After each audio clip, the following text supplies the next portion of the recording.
A very good morning to all of you. So today we are in day 5 of the lecture series, or the course as we call it. Time flies, they say, and we are already midway. Today happens to be a Friday. Your enthusiastic participation is worth the effort that has been put in by the entire team, the GYAN team, our staff here in the Center for Russian and Central Asian Studies, yes, my colleagues, and most importantly, the resource person, Professor Shawal. Thank you so much. Today's lecture is on, is the new Asia a military or an economic construction, or both? So a question has been posed, is the new Asia, within quotes, a military or an economic construction, or both? And the topic for the tutorial is the meanings of security and stability, yes, Montesquieu's temptation. Tomorrow and day after, that is Saturday and Sunday, it's the weekend, so you have off days, time to rest a bit, and most importantly, to work on your assignment. The hard copies of your essay we hope to receive by Tuesday. Rather, we will receive by Tuesday. And those of you who have not received the study material which we sent yesterday and even today, that's because perhaps we don't have your email IDs. Please make it a point to give it to one of the volunteers by, say, after the tea break, or rather before, during the tea break. Okay? Please, it's important that each one of you receive the study material that we are sharing with you on a daily basis. So once again, a warm welcome to you, Professor Shawal, and over to you. Yeah. Thank you very much for your excessively kind words. And today is indeed the last day of the first week, so you can have good rest from tonight or this afternoon and forget all about me and the stringent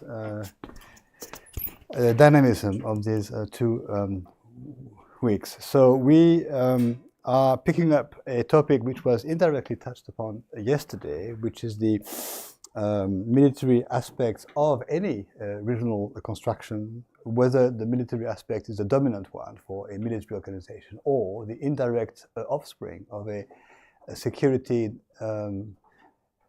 nature of any regional organization. Is the new Asia a military or economic construction? The question basically is that of the nature of the organization, and the nature is the substance or the essence, without going into essentialist analysis, yet alone into a universalist analysis. We have noticed yesterday, and we noticed again today, that these questions of the nature of an organization, or for that matter of any form of cooperation, is a recurrent question. What I used as a phrase yesterday, and which will be part of the first paragraph, is that which is regional is not military. Of course, it's an exaggerated statement, but it's a stimulating one. We'll go in paragraph 2 through some detail. It's impossible to go through all details, but some details of the already held military exercises, noticing the dates of the first ones, 2002, 2003, very, very early on. We'll then call this a situation an ambiguous or an ambiguity in paragraph 3, and pick up in paragraph 4, which will then lead after the tea break to the tutorial, the temptation of over security, or the temptation of the power temptation, which Montesquieu suggested to call it. And I quote Montesquieu not because he's French, but because it's a reference in political philosophy. Before I start the paragraph, let me attempt a few maybe clumsy words of introduction. The title justified in my mind because 15 years ago I was invited to a seminar in Almaty, and I suggested to talk about the SEO.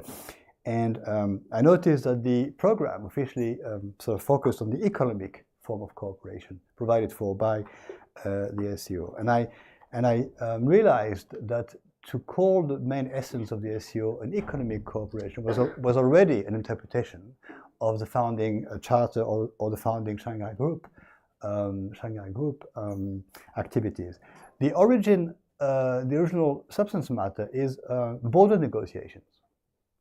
And in fact, many of your questions I should have answered by pointing to that origin and stopping there. It is border negotiation which started the whole dynamic in the early 90s, formalized in the late 90s, and picked up again, of course, in the operations of the SCO after 2001. So if we call it economic cooperation with, in the background, at that time already, 2006 was the moment I went to Astana for this seminar, 3 years into military exercises, we are contemplating a shifting or evolving or enriching substance or nature of the organization. So the question of the nature of the organization is one that we must address, leaving aside the legalistic question of the legal capacity of the organization. Point one. Point two, that led me to using a reference from classic geopolitical authors, and one in particular, Yves Lacoste, who is the man who actually renewed geopolitical analysis in France. And he makes this distinction between, well, his first claim is that geopolitical analysis is one that should uncover and clarify intentions, the intentions of actors, the intentions of states, the intentions of other actors. What are intentions? And then he makes a further distinction between real intentions and admitted intentions.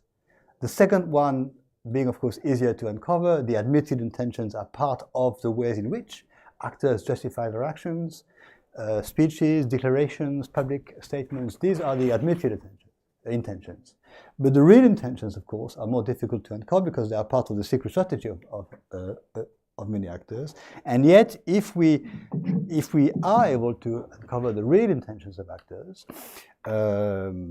we are making a great step into the understanding of the dynamic at play. So you've guessed me coming already. Is the real intention of the SCO to become more and more a, strictly speaking, defense organization or security organization in the narrow sense?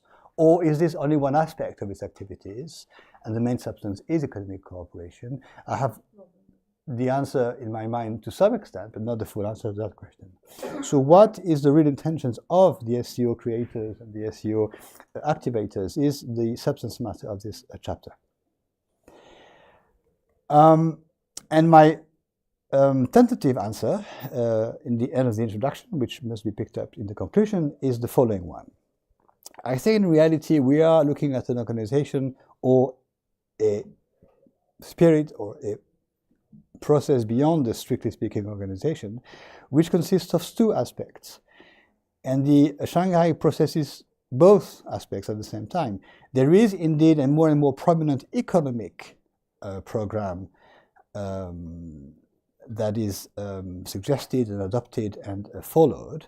There is clearly an economic perspective, an economic intention in this Shanghai cooperation, but there is also a military aspect as well, and I will say later on in the chapter that one is the precondition of the other to some extent. Military security or military cooperation can foster security, and security is the precondition for economic cooperation. There cannot be economic cooperation or prosperity in disorder or in a state of instability and so on. So one is the means to the other, and to use the famous phrase, tentatively for now, we could suggest that the military aspect is the means to the economic end of the Shanghai construction. So I go now to the 4 paragraphs, starting with the first one, and my statement of what is regional is not military, which is of course an exaggeration. It suggests that vice versa, what is military is not regional, and I covered already the idea that NATO is an example of what I have in mind by this statement. It is a military organization, not a regional one. It's neither North American nor West European, but it's both. It's Atlantic. In fact, the word Atlantic means that. The CSTO is regional and military, so it's a counterexample, so it seems, but are not members of the CSTO, important actors of Asia, the New Asia, China in particular, and the other new members of the organization. And the SCO is regional, definitely, but is it also military or not? So I seem to be playing on words, but I am in the sense of teaching is playing on words, but I'm not in the sense that if we should agree or disagree on the nature of the organization and substantiate our agreement or disagreement, we'll make a great step forward to the understanding of what the organization or the process is. Next, I come to my trio of words, which I think is very simple but very useful, of neighbors, allies, and partners. And I think with these three words we can characterize a lot of the post-war, post-Second World War, and post-Cold War dynamics. Neighbors are becoming partners. That is the fundamental evolution of the post-Second World War, post-Cold War contexts. Whether they are becoming partners in the classic sense of defensively forming a capacity to fence off any centripetal attempts, or whether they are becoming partners in a very open-minded manner, joining the world macroeconomic indicators race, is, I think, more what is happening. So the next point is to spend a little time on reflecting upon the security, the classic security aspects and the military aspects, and in that sense on the military exercises of actors organized on a regular basis. My contention here is to ask the question, are military exercises a military thing? Or are they also, perhaps more to the point, something else? And I would argue that the military exercises make sense way beyond the technical military aspects of what they are. They are, of course, exercises a moment or an occasion to test the operational capacity of the headquarters and the soldiers and the commanders and the weapons. And they are, of course, very much so a real-time, real-world moment when all aspects of warmongering or all aspects of moving troops on the ground are tested. Even something as simple as the adequation of, what do you call them, ammunitions and weapons. There was a famous moment in the case of NATO when they changed the rifles used by soldiers, but they forgot to change the ammunitions. So when they went on the ground to test the weapons, they found themselves unable to shoot. So something as simple as that, of course, communication by radio and other forms of communication. Even the plurilinguistic aspect of joint exercises grouping soldiers from different countries should be tested. I'm not quite sure how they do this. I suppose the commanders speak many languages, and the soldiers are grouped together by linguistic groups. I don't know, but so there is definitely a military aspect which consists of testing the weapons, more or less. But there is much more, I think, which refers to the timing of the exercises, the scale of the exercises, and the style of the exercises, if I may use a few minutes to detail this trio of terms. The timing of the exercises usually echoes international tensions or diplomatic negotiations or some aspect of the cyclical nature of international politics. When diplomatic tensions are high or when there is a negotiation looming up on the horizon, often the exercises are organized to put some pressure or to demonstrate some forcefulness or willingness to negotiate or not to negotiate so easily with the other camp or the other bloc. Similarly, and the example I will use in a moment is the one looking at the exercises on the one hand, bringing together Japan, South Korea, and the USA, and on the other hand, North Korea, Russia, and China, or the USSR at the time. So these two groups of countries. But beyond the timing, there is the what did I say? The scale or the size of the exercises, consisting of looking at how many troops, how many vessels, how many airplanes, what sort of weapons are being tested or used or moved on the ground, or for that matter, in my example, at sea. And this also is an indicator of whether the exercise is a routine one, not a stake in itself, or whether it is a physical, so to speak, demonstration of the intimidation, perhaps, if I can use the term, of one group, of one bloc, displayed vis-à-vis the other group or countries or bloc. And then the nature or the forcefulness of the exercises comes into play as my third looking glass. In the example that I use, how close do the vessel borders to the borders of the other camp, or how far do they remain? How threatening or pressing the troops behave vis-à-vis the other bloc? All this is relevant. All this is relevant.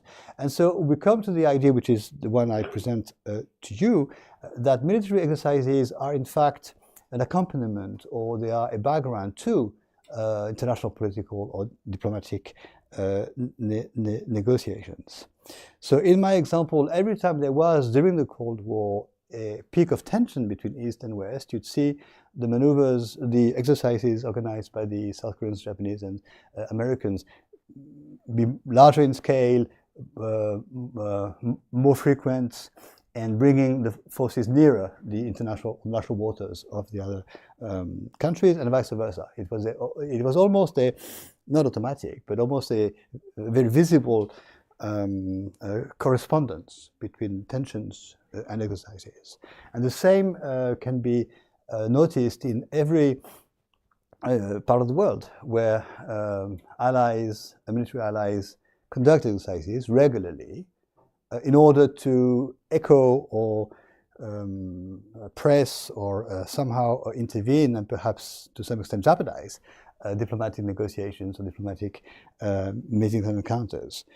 This is so true that you have examples also of small countries with a very modest military capacity organizing military exercises regularly, and one may wonder why. You have the example of Malaysia and Brunei, for example, not gigantic military forces on the world scale, organizing military exercises together. And I'm sure, although I'm not an expert on that, you have the equivalent in some of the American or Latin American spaces, and in Africa, and so on. So I really suggested to you that to study military exercises, we need some military details. But to understand military exercises, we need some historical, diplomatic, and political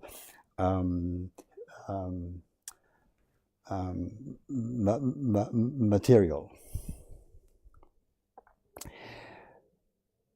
So when we will come to the Central Asian or New Central Asian or Shanghai space or the CSTO space, we can approach the issue, to conclude paragraph 1, with two things in mind. We should, of course, from the military, the technically military point of view, remember that we are looking at countries with vast armies and vast military capacities. We are looking at members which are nuclear powers, many of them. We again recalled ourselves yesterday that half of the 10 are nuclear powers, or 4.5, and 5 are not. And we're also looking at countries which spend a high percentage of the GNP on the military budget and military aspects of their policy, the modernization of their army, and so on and so forth. So it's very easy to be tempted to suggest that this is purely a military power demonstration. It's that the exercises are meant to flex muscles, or to show a capacity to be able to flex muscles, and to convince the rest of the world or the region that that the military capacity is absolutely huge. And this is only fair play. Obviously, any group of countries is supposed to be willing to convince itself and convince others that it is powerful.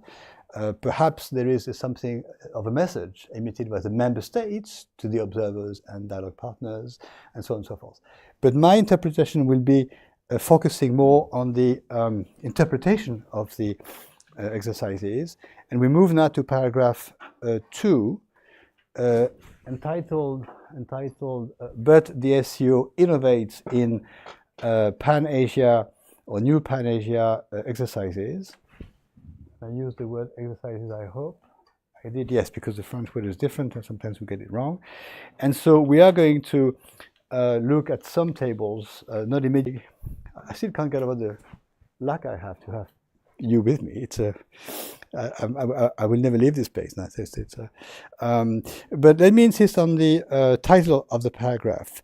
But the word "but" is there. And the word "but" is there because, in many ways, as I've said in my introduction, the Shanghai construction is an economic one. Is a one with the aim of economic prosperity, shared prosperity, development, open borders, trade, investment, so on. But it also exists, and very much so, through military exercises, and it innovated in that sense. And innovate means two things. It means that there was, and I insist on this, a real invention beyond trust to sharing secret services information, to sharing military, not equipment, but use or potential use of equipment. And that is a lot of it's a huge step to take among new partners, and it innovated also. The second meaning of the word is very early on, and the dates we're going to be looking at just now are a testimony to that. The organization was created in June 2001. The charter was adopted in June 2002, and some military exercises started that very year, and then went on from 2003 and 4 and so on. Year after year after year.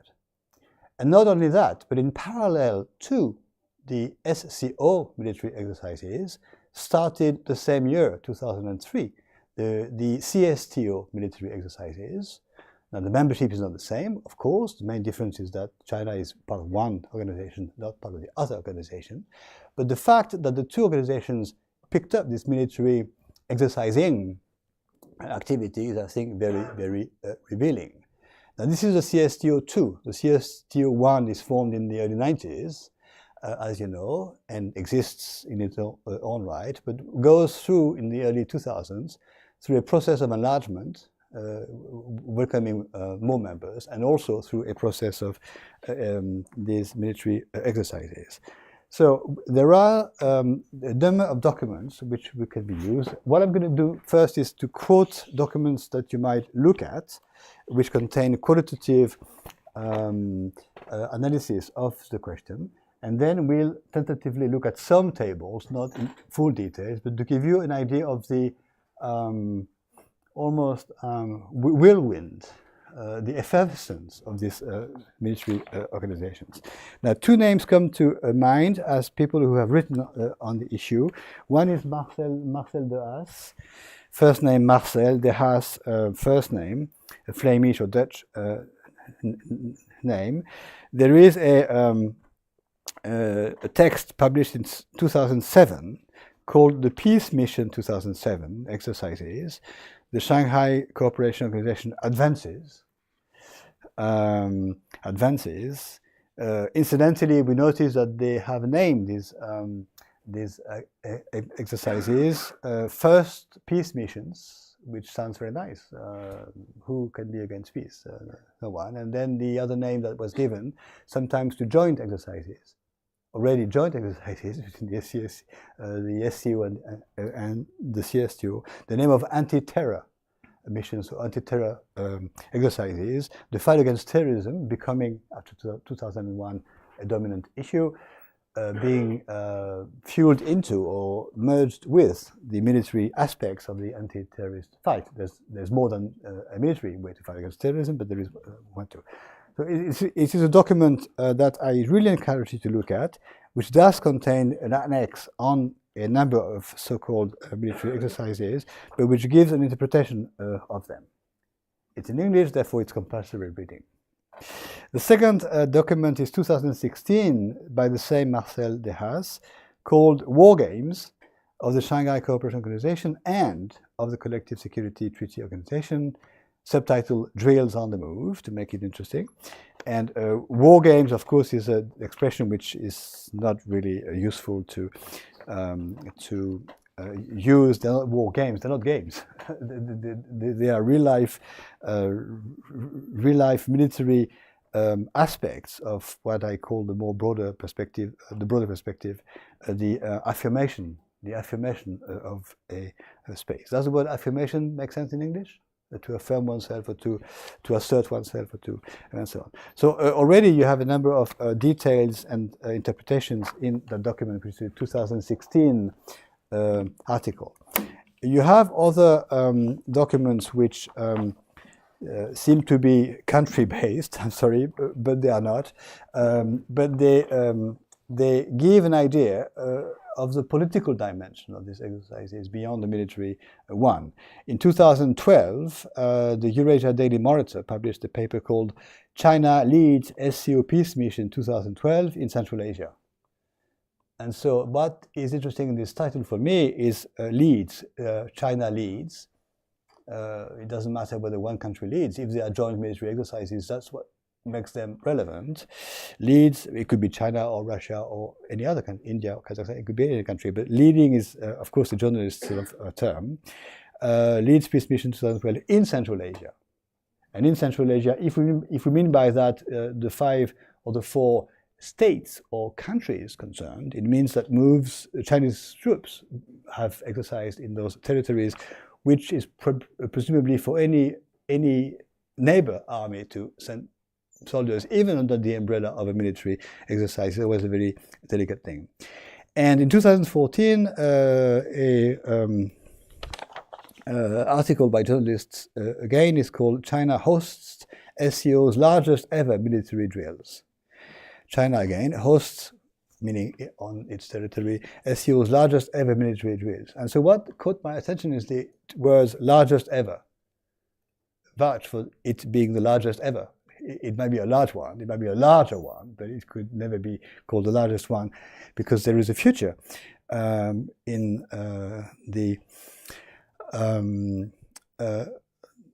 the sequence to come. But indeed, 7,000 troops were mobilized for that exercise, and 5 countries took part in the exercise, sending troops to China. And so in that sense, it is 2014, a moment when things are picking up. Now, of course, you know my liking for contextual analysis. Any date should be looked at together with other dates. 2014 echoes events in the Balkans, or echoes events in the Chinese New Silk Road initiatives, or echoes events preparing for the enlargement of the SCO. So you could argue, if you were, or if we were together looking for, small details and blow them up out of proportion, that this is a moment when the largest drill takes place before newcomers come into the SCO, India and Pakistan. So we could always look at things together. And sorry for suggesting this to you, because you are not undergraduates, but looking at basic information, although it is Wikipedia, the websites which you were sent, I think, on the SCO and on the CSTO, which is regularly updated and not poorly done. I think these are useful documents. Do touch, under the pretense of presenting the history of the 2 organizations, to touch upon the military exercises aspect of, and they have further readings available to you. So now, if we look at these documents, maybe let's look at them in the following manner. What's the time? Time is passing very quickly. So let's look at the one we can then keep for the last document, the more substantial one. The first one is this one. Can you find this one?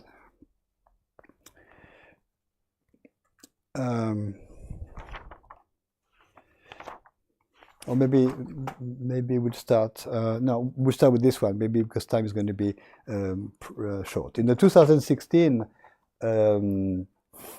article by Marcel de Haas, you have two sorts of tables. So this is this one. Yes. It's on the board even before I suggested. On page 382, are we on page 382? Yes, we are. We have the SCO military exercises from 2002 all the way to 2015. So we'll need a document for the following period afterwards. Don't worry, I'm not going to go through all details of the table, but just to bring to your attention through the dates indicate to you not just the year and the frequency, but the duration of the exercises, usually a few days, not more, or a week at most. I don't think they ever reached 10 days, but 1 week is a long. Then you have the participants, and you notice that often it's only 2 or 3 participants, at least 2 if it's a joint exercise, but very rarely all of them. Countries tend to exercise together. On page 383 from 2006, you have all 5 countries there, 6 countries, and you have basically, this is my point, more than one exercise in the year. 1 in 2002 and 3 and 5, but 3 in 2006, 2 in 2007, and so on and so forth. So this is really something that should be noticed.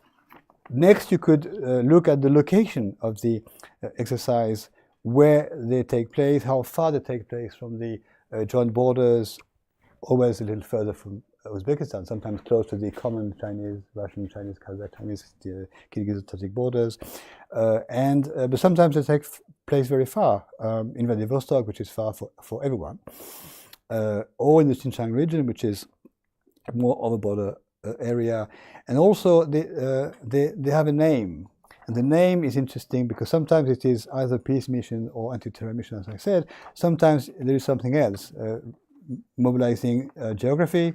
The Tian-Shan exercise, for example, in 2006, or some other location within the region.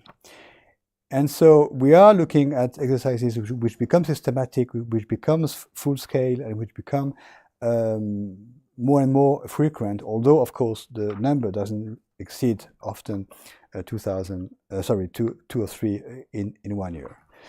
Briefly, from page 393, if we can go to page 393, we have the CSTO equivalent to these exercises. And clearly, they begin more or less 10 years after the first creation of the CSTO, but exactly the same year by taking or give a few months as the SCO exercises. And the rest of the commentary is the same: the dates, the duration, the location, the participants, and the details. You have details, and the one indicator to be looked at is the number of troops, not the only indicator that makes sense, but it gives an idea of the logistics involved. It is complicated to move troops. It is more complicated to command multilingual troops than to use such or such type of weapons. If you are a military expert of military weapons, you can actually have the details of which weapons were used. So this is really, you have pages and pages online in this article covering the period 2003-2015. Now, there is some more recent data, which I suppose we should pick up from the Nisharapova text, which I have. I think the tables were sent to you. But only the tables, because this is an ongoing article which is not yet published. And sometimes students disregard the mention, do not quote, work in progress and so on. Not mine, but my colleague from Bishkek. And so she does give some details regarding the years 2017, 17, all the way to 24, 23, 22, 21. So this is really something that has not slacked in the period 2003-2025 today. So for over 20 years, 2 or 3 times a year, 5 or 6 or more countries mobilize thousands of troops and conduct military exercises. It is relevant. And someone in the room asked me 2 days ago, I think, that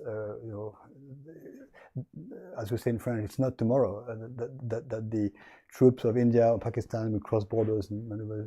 And I should have answered 2 days ago, and I didn't. I should have answered that if it is part of the multilateral treaty arrangements, it will happen. When, how exactly, and so on, but it will happen. Otherwise, the provisions of the treaty make no sense. And before we reach the state when the state is criticized by the other states for not going along the provisions of the treaty, there is time to pass.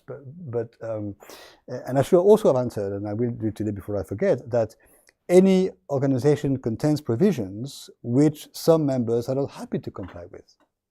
Many European Union members are very unhappy about the tax provisions, trade arrangements, or and something as obvious as the free movement of people, which is the basic principle of the European Union, is now opposed in the name of the border security, immigration control, and things like this. So, in fact, if I were to be provocative, I'd say that at least as many points are not happily received by member states as points that are happily received. This is my more awake answer to the question of 2 days ago.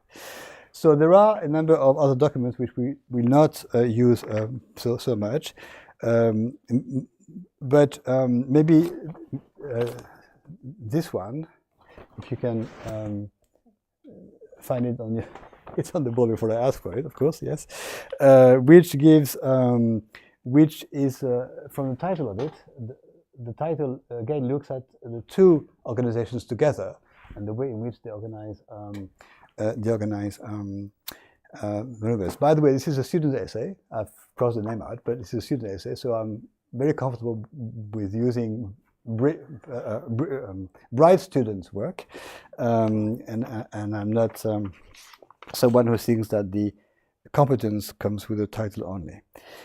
So you have a table that looks at the CSTO exercises, and then from page 4 or 5, whatever, the SEO exercises from the years 2007 to 2021.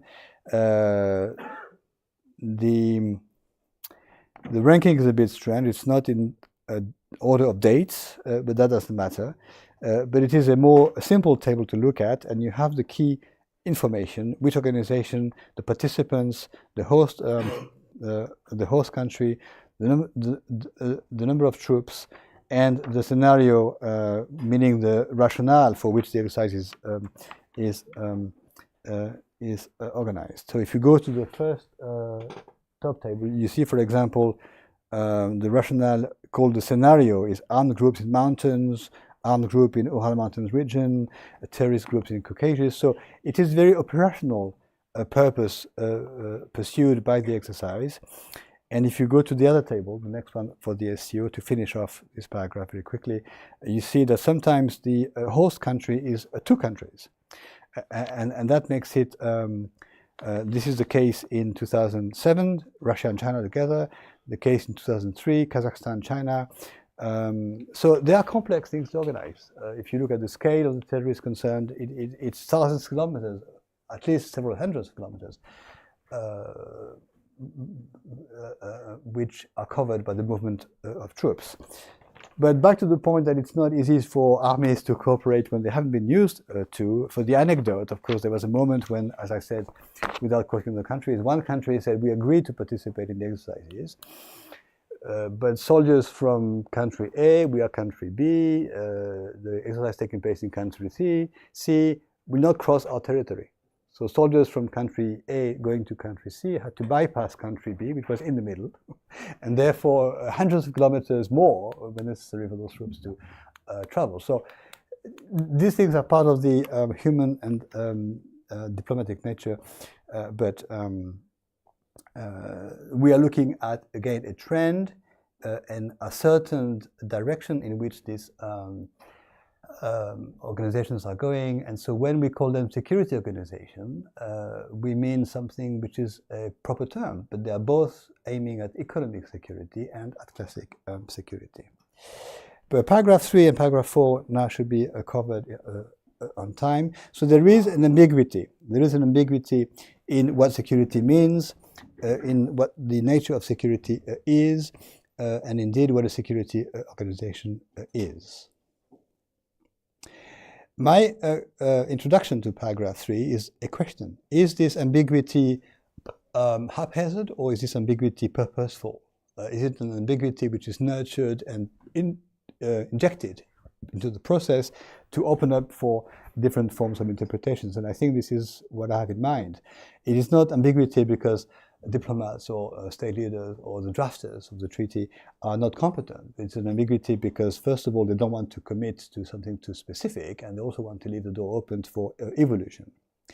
And to solve this ambiguity in a very immodest claim, I would say that, as I said in my introduction, there is an aim and there is a means used to that aim. The aim is definitely economic performance, economic security, and economic credibility, macroeconomic performance, whether GNP or others, industrial production, and so on. And the aim is obviously economic cooperation and economic security. But economic performance or security requires stability and requires hard or strict or classic security. So the aim needs a means to be reached, and the means is the military capacity to ensure stability and to ensure a security. And in the expression military capacity to ensure stability and security, the word to ensure is the key one. In order to ensure security or to ensure stability, one must be stronger or more something, more capable than the actors who may threaten the security and stability. If you wish to ensure security in this room, you need to be stronger than anyone who might jeopardize the security. It's a very simple thing to say. So the ambiguity, as far as I see it, is not an ambiguity to do with the military dimension of the topic. The SCO has military credibility and wants to have it logically. The ambiguity is as to the degree of militarism. Or by militarism, I don't know if the word is clear in English, but militarism means the tendency to overdo, the tendency to over-focus on the military in order to contend with hardcore or strict security. And the degree of militarism is something that will be picked up in paragraph 4 because it echoes something to do with what to call it, excessive defensiveness. And excessive defensiveness is something almost like a cousin to potential aggressivity, Montesquieu's temptation, and so on and so forth. And so this is where we are situated in the discussion between military and militarism, whether military is a technical aspect or whether it is an aspect of ideas, ideologies, or what's the word, an overstretched obsession for affirmation of self vis-à-vis others and to some extent against others. This is the versus or the targeted at aspect of the construction.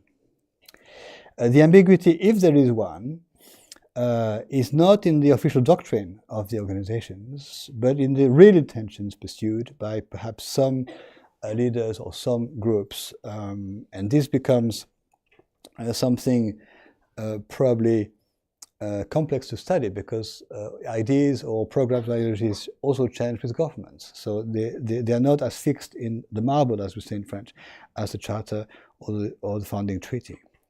The ambiguity also lies with the determination to intervene, militarily speaking, in certain theaters, or to project a military capacity outside the territory of the member states. This is where the ambiguity is, if there is one, but I think to some extent there is always one. And I conclude paragraph 3 here. The link that exists between the military capacity and the use of that capacity within the space against certain groups or outside the common space vis-à-vis third parties. And this is where we should pay much attention to a difference between the CSTO and the SCO. The CSTO has a section in its treaty, I believe it's section 5, that says, as I said yesterday, that an attack against one will be considered as an attack against all, which means that there is a commitment of members. And the CSTO has, how many members exactly as we speak? I think 7 Can someone check, please? Check. Which is the same article as in NATO, Article 4, that an attack against one. So the issue of whether an attack or destabilization or a border problem is emanating from within or comes from outside becomes a key issue. We mentioned this for the 2022 intervention in Kazakhstan by the CSTO, and this is the issue. So far, in the recent years and decades, the aforementioned organizations have strived not to present a crisis as emanating from outside or involving a third in being caused by an actor or a state situated outside the space, because there is a risk of escalation immediately by all members intervening militarily speaking against that state. So this is something which could escalate very quickly into a full-scale war. So this is paragraph 3. Paragraph 4 now is the issue. Sorry. What is the actual figure of the members of the? Yes, please. Six. So let's name them. So we are. Oops. So we're up to date with in alphabetical orders, but this is incidentally to students. I suggest that if you work on these topics and when you list countries, the best way to list countries is by date of accession to the status in question, and within that you have by alphabetical order, and then the other countries, because the alphabetical order is very misleading. So if I go. Anyway, what I have: Armenia, Belarus, Kazakhstan, Kyrgyzstan, Russia, Tajikistan, former member states, Uzbekistan, Georgia, Azerbaijan. So looking at the members and the former members already gives an idea of the dynamic of the country. So where was I? Yes, the next paragraph, looking more provocatively at the title, "The Tempting Challenge of an Exclusive or Defiant Organization." I call this the Montesquieu's temptation. What is my approach here? Very quickly, and why do I quote Montesquieu? Because Montesquieu said anyone equipped with power would be tempted to abuse that power. You know the phrase well if you've studied political thought, political philosophy, and it is a statement which everyone accepts and which contains the consequences. Any man, says he, but any human, of course, in the modern terms, equipped or disposing of a power would be tempted to abuse it or exaggerate that power, which is why in constitutional thought the suggestion is to invent the separation of powers, each power checking the other power from becoming too excessive, that you know from your courses on constitutional law. But if we follow the train of thoughts, it means, I'm afraid I have to say, that any actor equipped with military power might be tempted to use it, or overuse it, or justify it, or demonstrate it. And perhaps the military exercises are a way to demonstrate without real use of the weapons, and they are a way of what's the English expression? Soupape de sécurité. What do you call the device that makes sure that when a machine goes into excessive pressure, some of the pressure is released in some well, when a safety valve. Thank you very much. So military exercises could be a sort of safety valve to let some temptations or pressures to flex muscles too much without engaging in real terrain or real life use of the weapons. And this is part of the evolution of the past 70 or 80 years. It seems that if mankind was capable of some wisdom, the invention of the most destructive weapons ever, the nuclear weapons, was immediately accompanied by the non-use doctrine, the deterrence doctrine, the awareness that those weapons might make sense to deter someone, but not in being used. And the same, I think, is with the military capacity of an organization, whether the EU one day or the NATO today or the CSTO today or the SEO one day, would be to be able to deter, to prevent, to stop, to intimidate, to call a spade vis-à-vis competitors, but not to use the weapons that are available.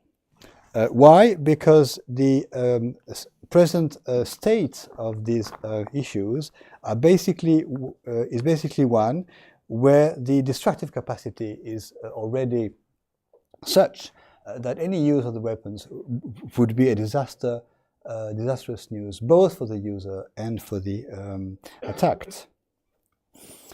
And so my contention is that and I conclude the paragraph 4 with this, before I conclude the chapter, is that there is a process in the making when the countries concerned are catching up on a military capacity, supposedly finding that when they first formed together in the early 2000s, they were lagging behind a joint or common military capacity that had to be built and demonstrated, and today it is more than demonstrated. But to have the awareness and wisdom that this capacity should be defensive, much more than offensive or aggressive. And why I'm optimistic on this issue is the fact that there are many other avenues or channels for a competition or even aggressivity vis-à-vis other parts of the world. There is the economic competition going on, the currency format of the competition we mentioned yesterday.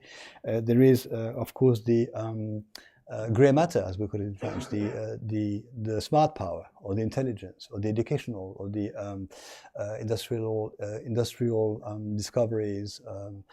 There is a way in which the world power competition today takes the form of how many patents are lodged by one country, how many scientific or industrial patents, or Nobel Prizes. There is also, you can find tables of the hierarchy of world powers according to how many Nobel Prizes they have, even fine-tuned into the original passport of the Nobel Prize holder, or the university where he or she studied, or the place where he or she went on studying or teaching after the prize, and so on. So there are many other fora or media for international competition and even aggressive competition. That is the fate of mankind, to be aggressive, besides and beyond the military aspects. I'll stop here because I could then I could detail more recent situations or even declarations without saying who it was, who suggested that there was a case for using in 21st century means to bring to an end certain access ambitions using 19th century weapons.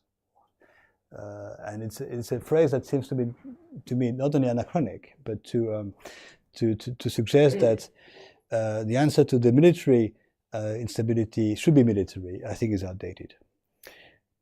Why do I say this in my conclusion? Because beyond the first question I raised, between regional and military, what is regional, is or not military, and so on, I see many ways in which the so-called continental competition between east of Asia and west of Eurasia, west of Eurasia, has taken in many ways non-military forms. I think there is a case for suggesting that the Eurasian Economic Union is a competitive response to the success or development of the European Union, both economic organizations, commercial organizations, and very interestingly enough, the treaties of both organizations are very similar in both the Eurasian Economic Union and the which was first called Eurasian Economic Community, as Europe was called European Communities and then European Union. The treaties contain provisions for something which, whatever the name is an assembly, is a high court, is a central bank, and so on. So the institutions even are very similar. But there is, in geopolitical terms, an echo, a response. And this is my guiding thread in my profession, to look at regions or regional constructions in how they echo each other or respond to each other. This is much more relevant than to suggest that the SCO is as it was officially called by some of my Western colleagues, a NATO of the East, or that the SCO contains the potential for being a military competitor for NATO. Strangely enough, almost never do we come across articles that suggest that the CSTO is a sort of NATO of the East up against the NATO of the West, which is NATO, and so on and so forth. And even within the group of countries comprising China, Russia, and others, even within that group, there is a very subtle form of I will call it in my last chapter, rivalry between China and Russia, where one tries to progress where the other is successful. So the more the SCO is economically successful, the more Russia wanted to press and push for Eurasian Economic Union, and the more the CSTO seems to be a credible military dynamic without China, the more China perhaps pushes the SCO to become a military organization. This is how we make a more, I think, interesting analysis, not to agitate the flags of sort of fear and aggressivity, but to look in how organizations, either among the same partners, more or less, or vis-à-vis other partners, create a systemic capacity to challenge the power of the other. My second and last point in my conclusion is this non-intervention aspect. The fact that organizations, however powerful and militarily equipped and destructively capable they can be, do not intervene with military capacities on the ground. So someone in the room is going to say, what about early January 2022 and the CSTO in Kazakhstan? So we'll come back to that in a moment. But even if you look at NATO, for example, when did NATO actually intervene? It intervened 3 times, but not as NATO only, under UN umbrella. That was the case in Bosnia, then Kosovo in the 90s, 92, 96 for Bosnia, or it was the end of 98 for Kosovo, and indeed in Afghanistan, directly, indirectly, calling the force, what is the name in English, International Stabilization Force, ISAF. Besides those 3 occurrences, NATO is characterized by just what I say. It's characterized by a capacity to modernize its armament, to enlarge its membership, to conduct exercises, to show a capacity, but not actually to intervene. The same with the CSTO. There were occasions we know where the CSTO could have intervened if the interventionist direction had been privileged. 2008, somehow in Georgia, and around Ukraine, and we mentioned Uzbekistan 2005, we mentioned Kyrgyzstan 2010, and then of course the exemption that confirms the rule in 2022 in Kazakhstan. And so something which I almost never see picked up in the Western press, and I finish with this, it's 11:30, regarding Ukraine, the very extremely delicate aspect of the situation, which concerns something that could look like an attack on Russia. Anything looking like a state attacking Russia, not as Russia, but as a member of the CSTO, should lead to the joint intervention of the member states of the CSTO against that state. And so I'm not quite sure that, what I notice is that however there are unavoidably military actions that crosses the border one way or the other, that obviously takes place, even as the border itself is disputed. No one really is raising the hypothesis of a CSTO intervention in that sense. And so my last point is to say that as sad as my words may sound, the way to know the real nature of an organization, the way to assess the real nature of a process, is when the process is put to the test. There is always a moment when an organization or multilateral construction is put to a test. Not always, not only a military test, let me suggest you rest assured, but some test. So to mention what I know less badly, which is the European construction, we had a number of tests for the solidity of the construction of the European communities and Union. We had the 1966 empty chair crisis and the Luxembourg agreements, which the crisis of one country leaving the table, France in particular, was solved by a merger of the institutions and a reactivation of the treaty. This is the 1966 agreement. We had a test of another nature to answer the question what to do, and the famous question what to do as a European community or union with the post-Cold War, and what to do was to deepen and intensify the cooperation, turning the treaty into the Maastricht Treaty, which is much more integrative than the other ones. What the test is for the SCO, you are more competent than me to say. What the test is for the CSTO, what the test is for any organization. This is a moment when we uncover more of the nature of an organization. Thank you very much. Thank you.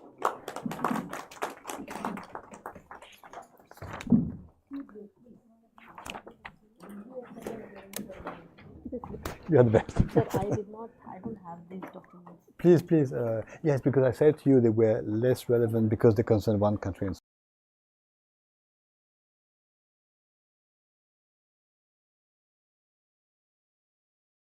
Cooperation organization per se, and not more about more general issues or more specific country-based commentaries. And so my answer is in the form of a question: why was academic freedom invented? And it was because sometimes topics make sense even before the majority of listeners or students are made aware, or not just students, actually, colleagues too. And before I say more, I would like to suggest to you a provocative question. Could anyone today be claiming to be studying Europe without looking at the European Union in particular as a form of organization? And the answer is yes or no, depending on whether you think the context is relevant, in which case you need more than the EU to understand Europe, or whether you think the technicalities of the way in which the European Union actually operates, the detail, the treaty provisions and so on, or the core decisions are sufficient. Similarly, my approach to the new Central Asia or the new Asia, of which India is part, however much you like it or whether you think it logical or historically justified or not, is a study of the new Asia that mobilizes the knowledge of the Shanghai Cooperation Organization per se. And my guess is that some of the details we'll be looking at were not known of you. Am I correct to suggest that many of you had not before read the treaty or the charter or looked at certain provisions? And so this is why I'm doing it. It doesn't mean that I should not be respectful of my own commitment to start from a broad perspective, to narrow down yesterday, today, perhaps early next week on the Shanghai dimension, and then broaden the perspective again towards the end of next week's sessions. I remember 20 years ago, in fact, I had a hard time convincing my colleagues in my university, where we had a master's degree which still exists on trade with Asia, that Central Asia was part of Asia. And I remember a meeting where one of my colleagues said, no, we are looking at East Asia because Asia is East Asia, which at that time was perhaps more true in terms of trading capacities and GNPs and industrial productions and so on. So I said to him, let's take a map and draw a line that goes from Japan to France. So we did, and the line goes through Uzbekistan. Whereas to them, the only way to go beyond what Asia for a long time meant for Europeans was to include India and South Asia in the picture, which we should have done a long, long time ago, including Hindi as a language taught in my university. We have a system by which we taught up to 12 languages, 6 so-called Oriental languages and 6 European languages, but not Hindi. And that is a fact which is, in terms of teaching modernization, strange. There is also the cost issue for universities to create a new area of teaching. It costs money to hire teachers based on the number of students. But the Hindi language is also not, unless I'm wrong, taught on the Sciences Po Europe-Asia campus, where I taught. And classically, the languages taught are Chinese, Japanese, and Korean, which I think, in my university at least, we teach Arabic, which is also a language to do with the Western Asia and so on and so forth. So if you have disagreements, grudges against the fact that we tend to focus on one organization, please say them. And let's have a discussion on the macro approach to regions. Micro meaning to some extent the one organization, and macro meaning the broad context of the dynamic. I'm more than happy to do so, because if we do, then we'll engage in a constructive form of dialogue where I don't excessively focus on things which you might think I do. So the topic of the tutorial is, we've in fact covered it to a large extent by this temptation I'm referring to.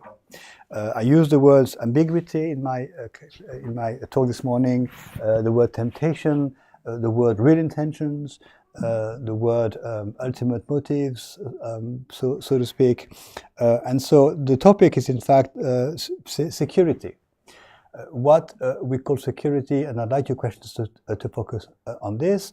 Security is, I think, wrongly sometimes equated with military aspects, and I try to show or to suggest to you that security, in many ways, is a synonym much more of stability than of military. And security, stability, peacefulness, what the Shanghai terminology calls good neighborhood, good neighborhoodliness, I think is really what is relevant in understanding the present dynamics. And so incidentally, I should have said this before, when you read any forms of publications on the Shanghai Organization or on the New Asia and so on, there are a few words you should always pay attention to. The SEO is, and then what comes after the is.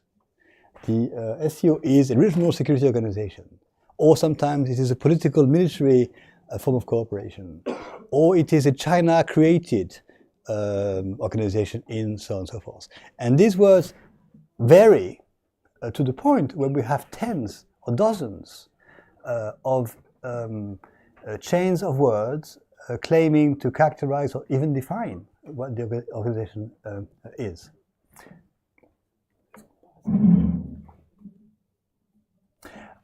So is to call it a security organization relevant, proper, and yes, is it sufficient? I don't know. And so we should have a discussion on this. Now, I think we should have more sort of question-answer dynamic, but your questions focusing on this issue. One way of asking the question is, what other ways are there to ensure security or stability in the region? And the sub-question is, what are the challenges that might jeopardize security and stability in the region?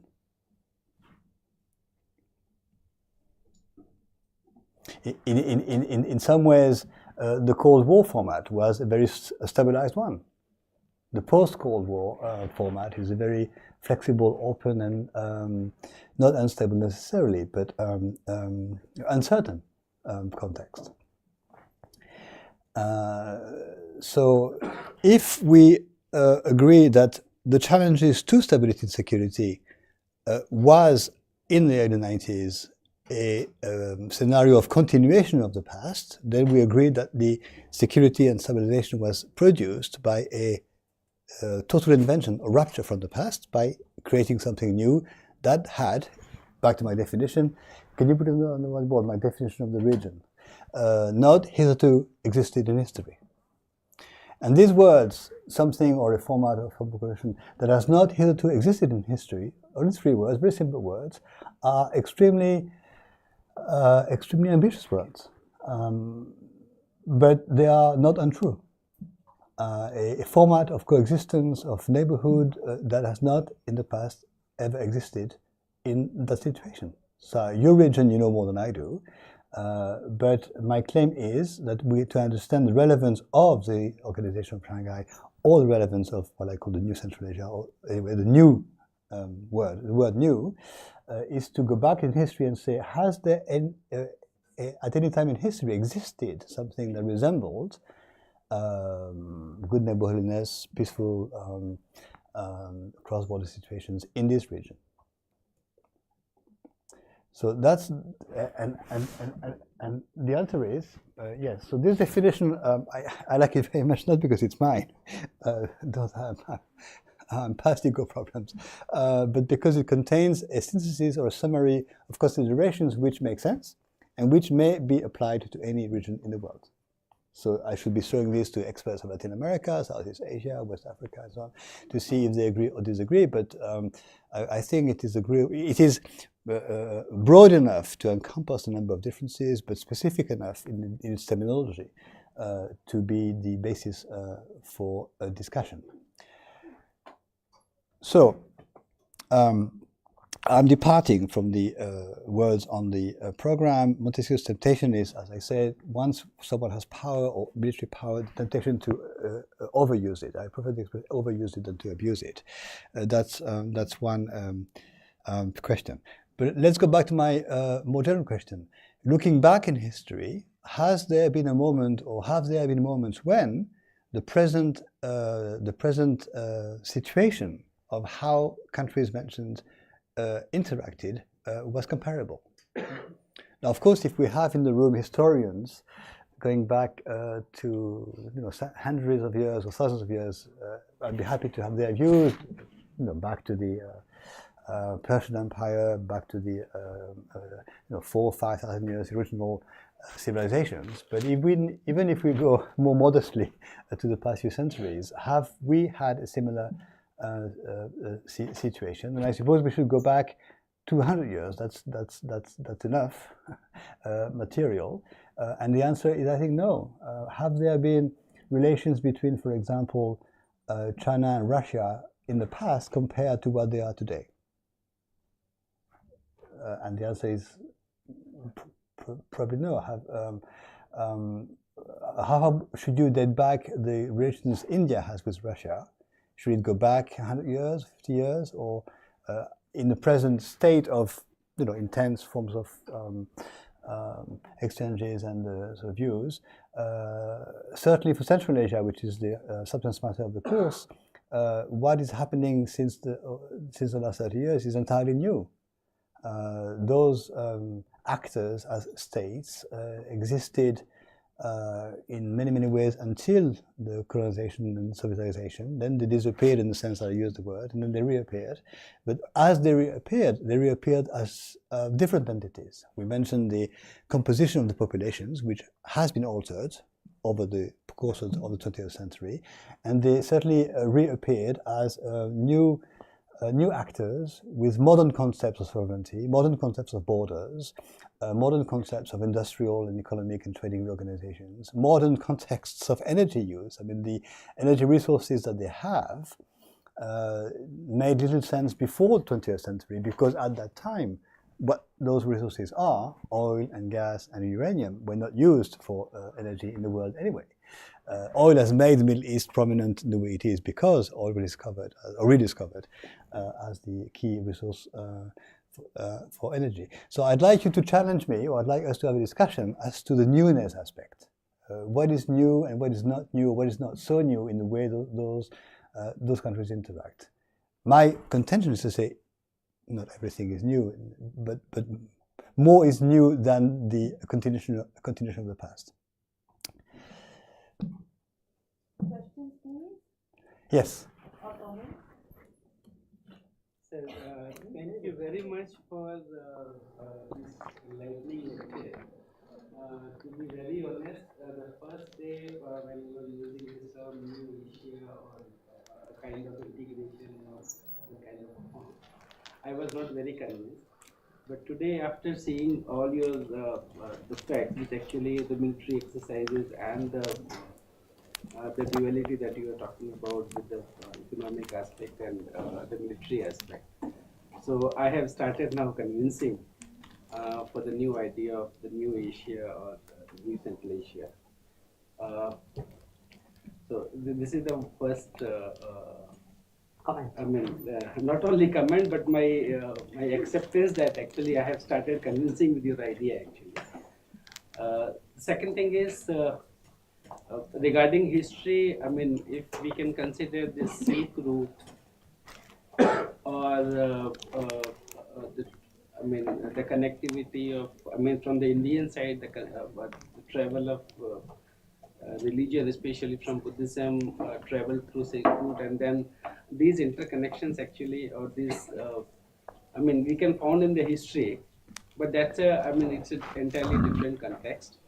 But here, the present, the present scenario which actually you are posing for us, that is actually is more relevant in that. So this is the only comment only. Yes, I think the concept of new or newness can be two things. It can be perceived as extremely arrogant for anyone to pretend to say what is new and what is not new, especially outside one's region. But one's region, what does it mean, one's region? Does it mean the passport, the birth, or the area of expertise or teaching or research? I'm not quite sure. But I accept at full value that I'm a distant alien West European French cousin. I'm not from Asia. I have spent a little time in Asia and thought about it in my life. But on the other use of the word new newness is to as you say in English, call a spade a spade. I think you call it in French, we say call a cat a cat. And put the word new, how striking it might be, as a synonym to the word I often use, which is the word rupture. Does it exist in English, rupture? Breaking away from or reinventing anew, and things like this.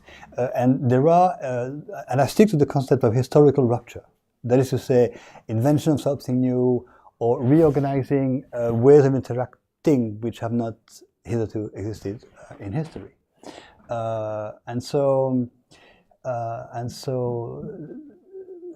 what we could do is focus for a few minutes on the discussion as to a date, perhaps not just one specific year, but a moment when this newness is materialized. So this newness becomes tangible and relevant to the historical dynamics. So what is the date when, if there is something called the New Asia in the geopolitical context? Let me say something to make it quite clear once more, that when we are into geopolitical analysis, to me it means we're looking into the study of territorial and material factors.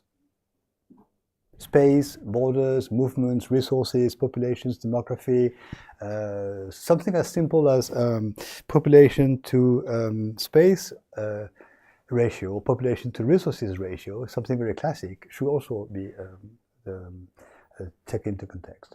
So in terms of India, for example, when would you date the new age, India, if you accepted my concept of a newness? I have my ideas, but what are your ideas? Or for that matter, the new China or the new Russia or the new France and so on. I think there are moments when things change, either dramatically. There is a moment when a dramatic historical event takes place. It can be a war, it can be a collapse of a system, or it can be a decision to change the course of things. And from that moment on, there is a need to reinvent. And so what I am suggesting to you, but let me make it more clear, is that when this reinvention takes place, it takes place with neighbors and no longer by itself. For so long, states have been, well, slow to form as modern states, and then they became obsessed with things which today make no sense, called isolationism, or protectionism, or aggressivity, or imperialism, as the only forms at that time of existing for a royal or imperial power. And that has changed. I'm not saying I'm right once more, but I'm saying this is the trend I see, that when actors reinvent themselves, they reinvent themselves with neighbor, or with neighbors. So what is the date for the New Asia to emerge? Supposing you accept the concept of New Asia, which you may from the start refuse, I'd be happy with that as well. Is it? No, let me have you suggest dates, not me. But once you are thinking, now, if we focus as we should as political scientists on the 20th century or the end of it, for China definitely there are a few dates that make sense. 1978 is obviously one that makes absolute sense. The opening up of China, the full modernization, the opening up is particularly to international trade, which is by definition to some extent capitalist international trade for a regime which is, politically speaking, still undergoing a communist revolution. 2001, I think, is when China enters the WTO. Is this correct? Yes. So this is the moment when the concretization or the confirmation of its international trading status comes about. Or is it also for China the joining of the ASEM or the joining of the APEC or such moves? But there is also a date which has gone to some extent unnoticed for China, which is 1997. What is 1997? That's the so-called Asian economic crisis and other things, but this in particular. And what is the characteristic of the crisis at that time? Some economies, starting with Thailand, then South Korea and Japan and to some extent Indonesia, went into crisis because of the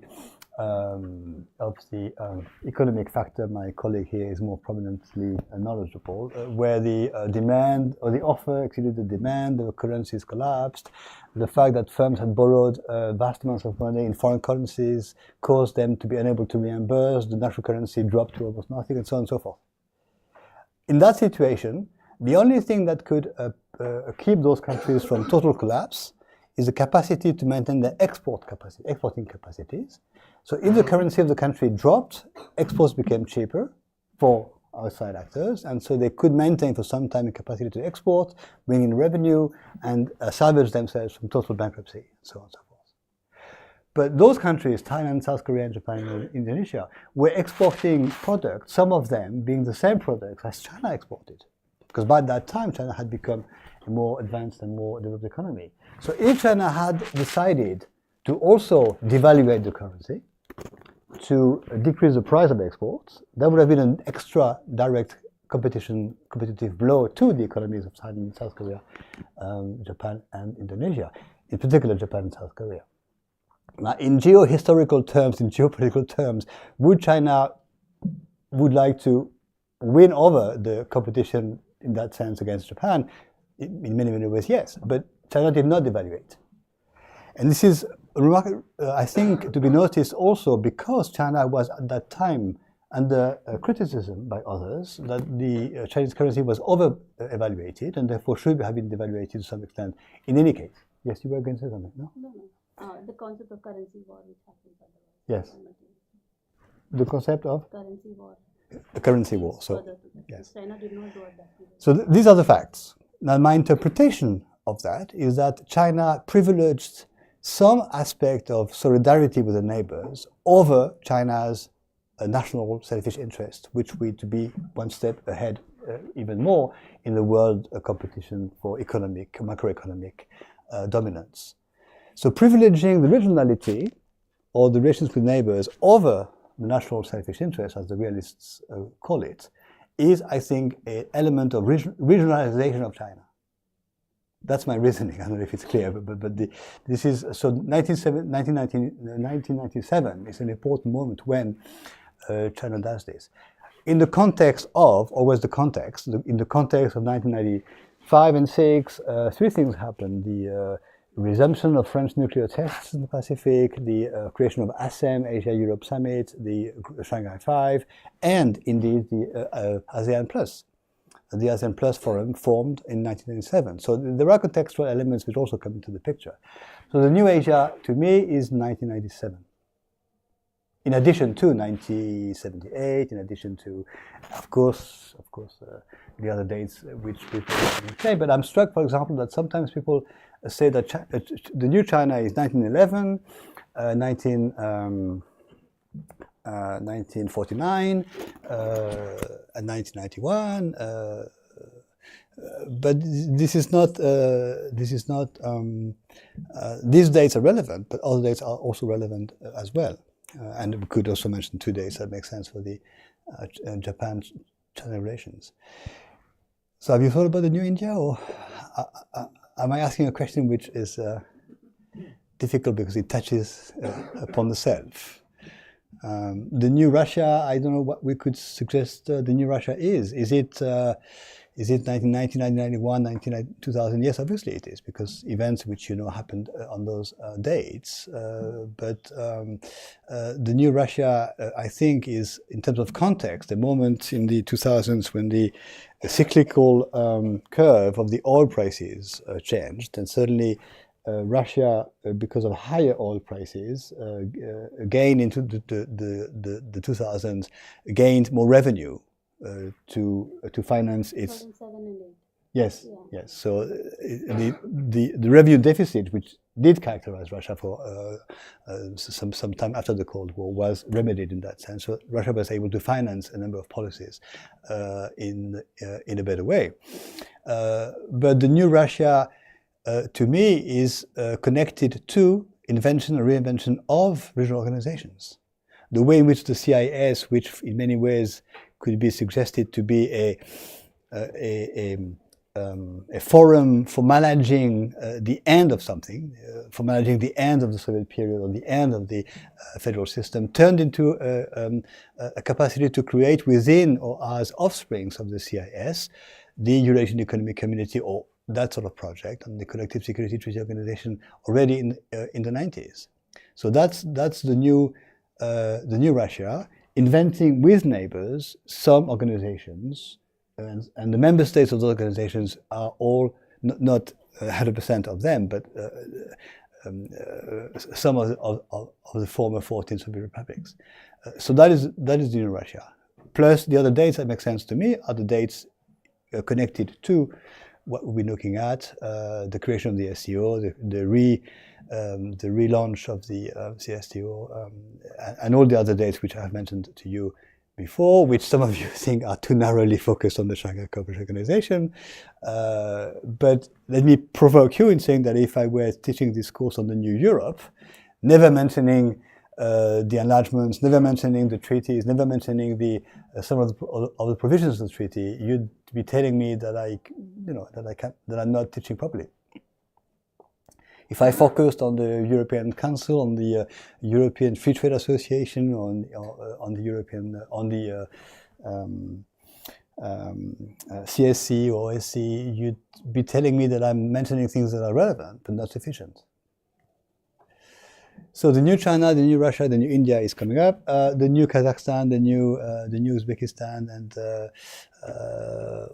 all the new Iran, or the new. So as far as I'm concerned, the new Iran, for example, is 2005, and then 2021, and in between a role which implicitly Iran has played as being a sort of re-Asianized actor that has felt more free, especially after the 2005 Assad declaration, more free to substantiate critical stances on the West.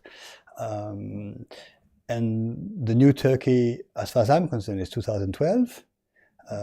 So maybe many people would say that the new something has to do essentially with a change of government, a change of majority, a change of party, a change of, and so I would disagree in the relevant contemporary geopolitical games, which is the making of regions. So you're listening to me, which is very intimidating, but I'm asking you questions. When should we date the new India, the new Pakistan, the new Bhutan, the new, in terms of their regional diplomacy, regional relations? All those countries have come up with a capacity to innovate. The new Cambodia, in many ways, is when Cambodia becomes a dialogue partner in 2015.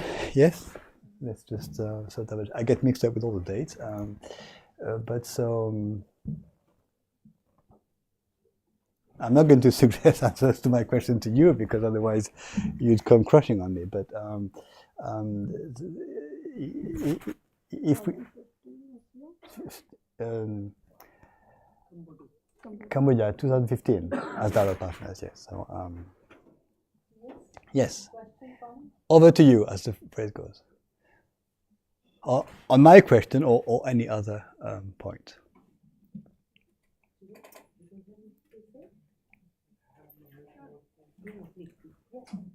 Yes.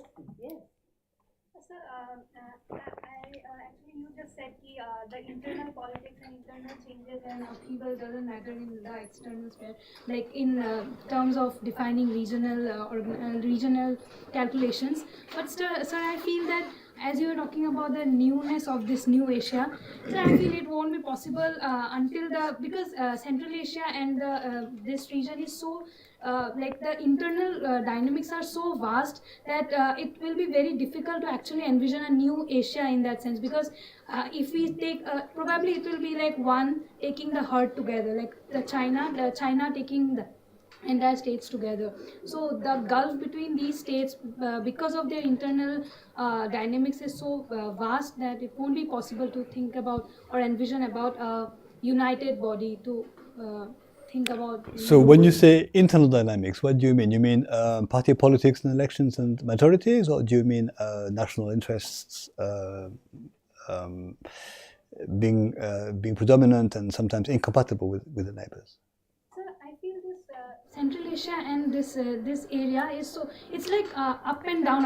It's not a stable, like for example, if we consider Europe, we can see a linear, we can't say it's a linear, not linear, but Central Asia is such that at one point you are having a kind of a democratic state, and suddenly it's such a revolution, then it comes to authority. So it's like the bump and jumps are very rapid and very great internal politics and internal socio-cultural right, issues. Yes. So it's a very interesting discussion that I think things always look more linear or simpler from the outside. So Europe might seem linear to you, but not to me. Neither in the past century nor in the recent decades. It's not linear in many ways. There is a film in France that was called "Life is not a long, peaceful river." So things might seem simpler here in Asia to me, maybe oversimple.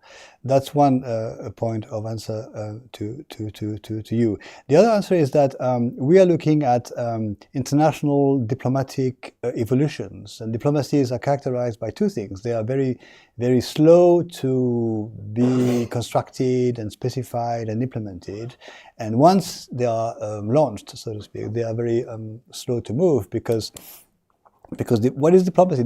Diplomacy is the art of winning over power, by oneself or with others. Once this aim is established and pursued, it doesn't change. So my contention is that the power pursuit of the new Central Asia or of the new Asia is now on course, and that course is multilateral cooperation with a degree of shared plans of actions, with a degree of shared military capacities and so on, and that will not change. It will not change unless a major upheaval takes place, such as the world history has known. The rest is not details, far from it, but the rest is not, in a sense, logically or realistically capable of altering that course, which might be facilitated by the fact that regimes, domestically speaking, are more or less stable. Leaders stay in power for more or less time, and they tend to stay in power longer in Asia than in Europe. What you say about Central Asia, I would slightly disagree with, in the sense that the countries concerned were characterized by long-lasting leaders until the recent years, and some before the end of this USSR. Many of them were appointed or elected, whatever, in 88, 87, 89, and many of them lasted until recently.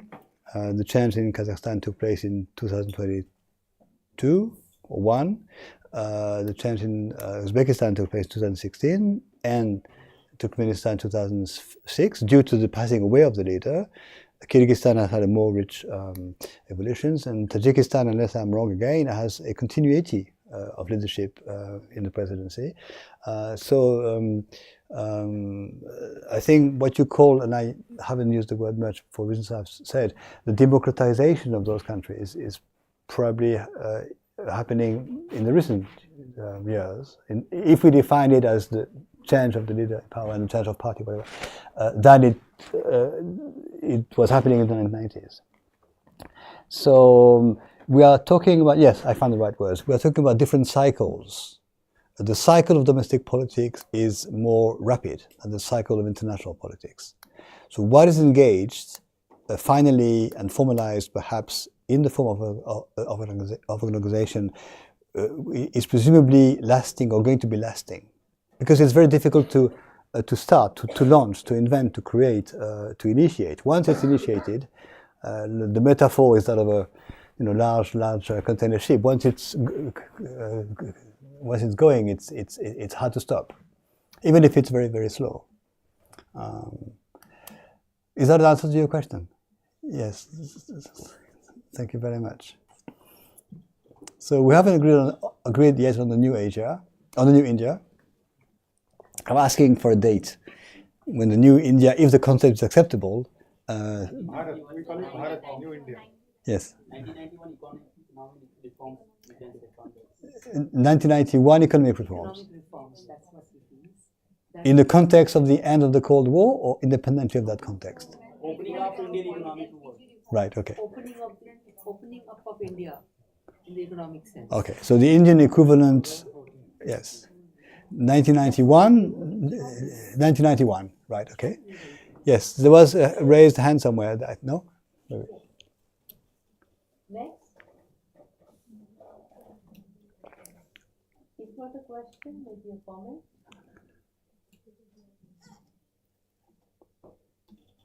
So what exactly happened in 1991 and why? How? 1990 India opens up its economy for the foreign direct investments and diversification of its resources, and in red tapeism basically. Earlier it is a license Raj in India. You have to take permission for government. Now the economic model of India is decided by this world economic system. And India was actually suffering from this Balance of payment crisis at that time. So it opened up its economy, and then The socialist component got slowly, diluted. And so what was the consequence in terms of partnerships? The third. Oh, This part. This is Yes, what this yes. is. This is the trajectory of the diplomacy. it's called Evolving Dynamics of India's Economic Diplomacy, 50s, 70s, 80s, 90s, 2010s. Yes, This yes. is where we see Right. 90s, how it took place. And So I should be studying this if you send it to me, or if we open a dialogue. What was the consequence of that in terms of The consequence of that opening. of the major partners that emerged as foreign direct investors in India? Which countries invested certainly more massively? Is it possible to say or not? Yes, yes, of Yeah. foreign procurement. Yes. It signed some agreement from France, and in economic terms, obviously there are various multinational companies coming here and establishing their subsidiaries in India. So which countries? became Western countries Western primarily. Greater and countries, deeper United engagement States with of the West. It America. was privatization, liberalization, and globalization. LPG we call it. so but non-Asian countries. it was more like command economy, not exactly the. It was mixed economy always, but again, the dominant sector was the state was in the economy. But now private sectors started playing much more important role, and that started with the disinvestment in 1991 when Indian companies also started investing and Western companies also started coming. So with the Western economy. So privatization, westernization, and opening up of the economy. Yeah. Convertibility of And currency took the place. Prime Minister Convertibility of currency. Okay. and Prime Minister was Narasimha Rao, and Finance Minister was Manmohan Singh, who passed away just few weeks back. So he is the person who initiated this process of liberalization. And so sorry. Yes.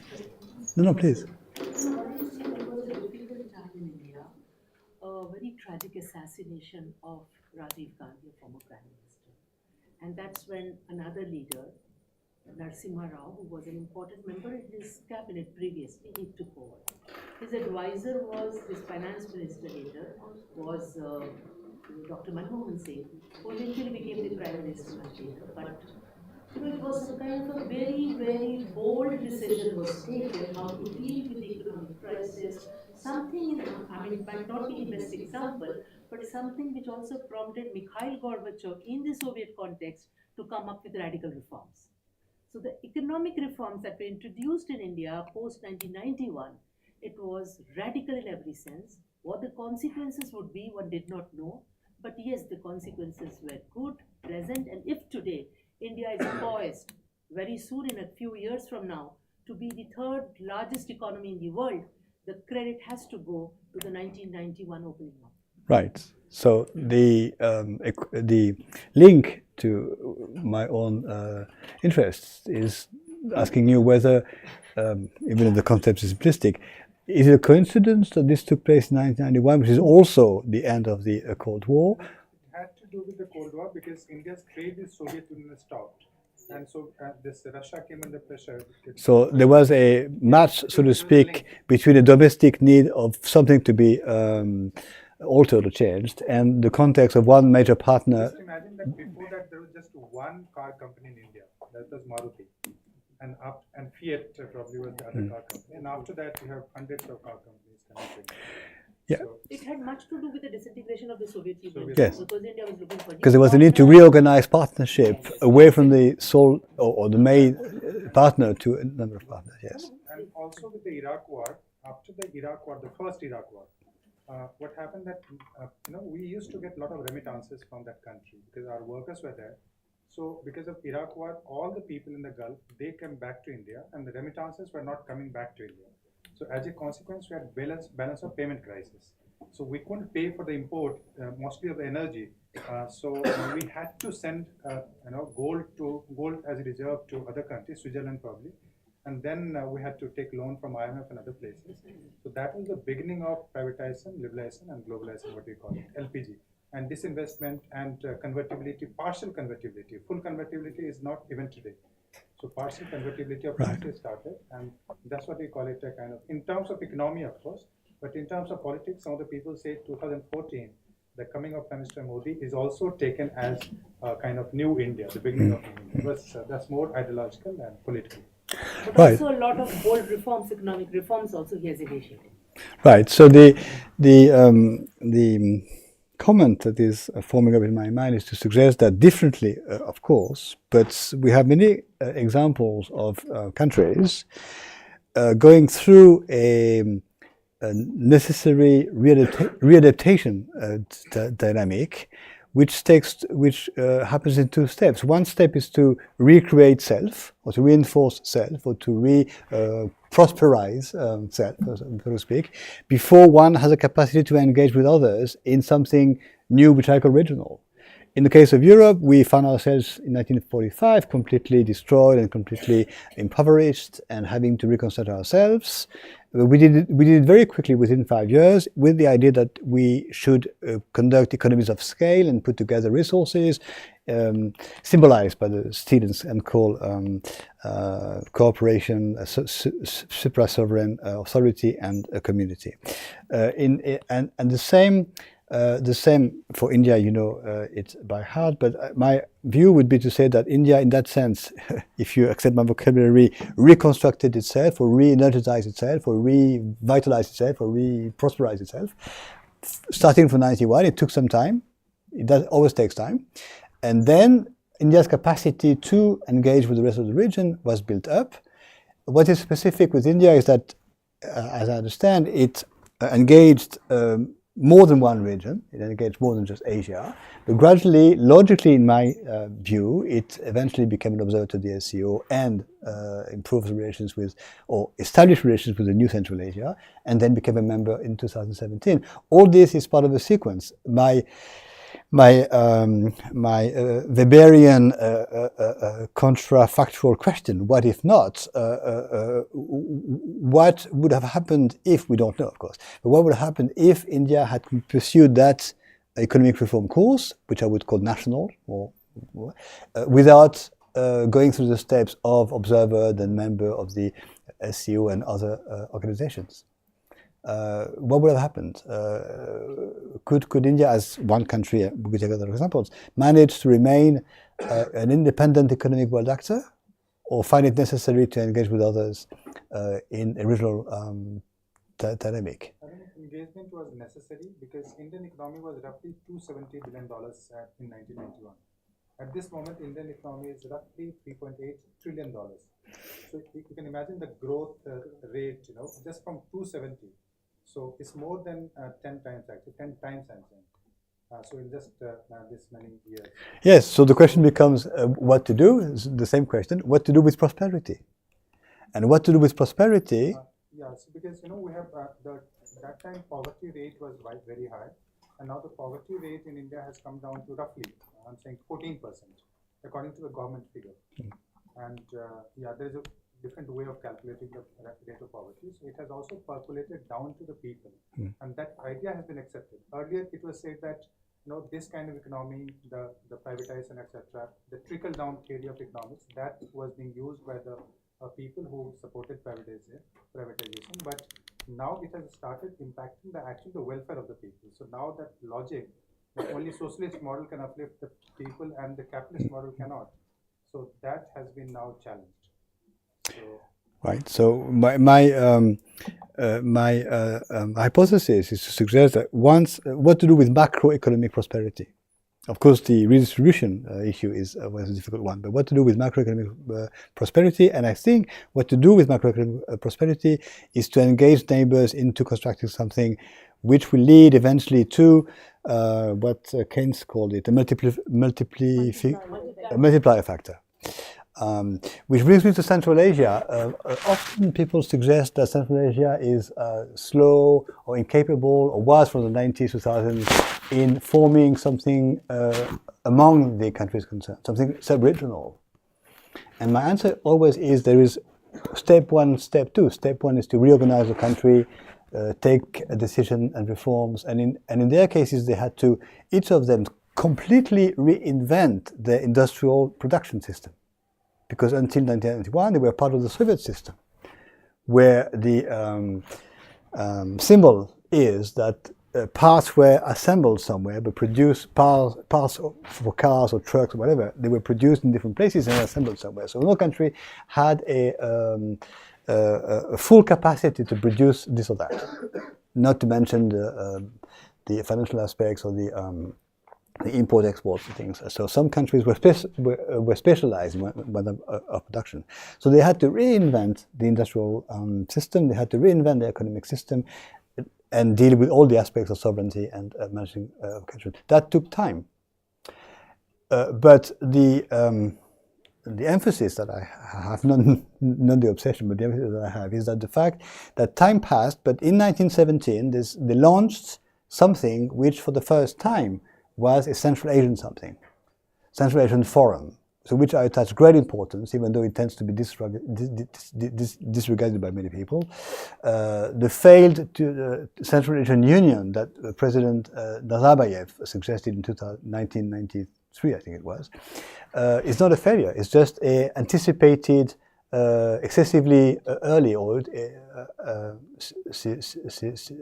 suggestion. So what happened in 2017? There was the meeting of the 5 countries in Samarkand with a very interesting diplomatic representation. All countries were present, of course, plus a number of logical observers from China, from Russia, from the EU, from the UN, and so on. But it was a bit of a coincidence that the Turkmenistan, the Turkmen representation, because he had two mandates, was the Vice Prime Minister, who happened to be also the Minister for Foreign Affairs. Ministers who came were Foreign Affairs ministers, logically, plus the head of the Uzbek state as a president, as a host. But you had all 5 ministries of foreign affairs represented, whereas until then, Turkmenistan was very rarely present in collective meetings, and he happened to be at the time the first vice prime minister, I quote from memory, which gave a diplomatic weight to the meeting. And of course, what happened at that time, because the Kazakh-Uzbek rivalry for leadership was still very much present, is that the Kazakh party said the next meeting should be in Kazakhstan, because the next meeting would be the first real launching meeting. But irrespective of that, the meeting took place the following year, 18, 19, then COVID interrupted things a little bit, and there are a number of texts which have been published, suggesting that this forum, Central Asian Forum, is the real. Okay, I can't find them. Yeah, this. No. This. The real launch of a Central Asian entity, whether it is a union or a market or a form of cooperation, doesn't matter. But this is the moment when those countries seem to be able to go beyond the trend for the previous years, which is basically a trend to reconstruct themselves and try to establish partnership with countries outside the region, the EU, the USA, India, and so on and so forth, and form themselves as an entity, because by that time they had reached a state of redevelopment, re-industrialization, credibilization of their stability to engage in something properly, not at the expense of their links with the other Asian countries, Russia, China, and so on, but in complement to that. And so in my vocabulary, they were coming to a moment when they could start on the centripetal construction among themselves, having anticipated in a way to the centrifugal connections. Why is this important? Because in my hypothesis, the new Asia can only be formed if countries that are part of Asia are both linked to a sub-regional construction and to a regional construction. So this is why I call the Central Asia the missing link in that sense. So long as they were, so to speak, quote-unquote, disorganized as the 5 neighbors, they could not properly contribute in their interest to the multilateral regional construction. And to form a Central Asian sub-region is a way to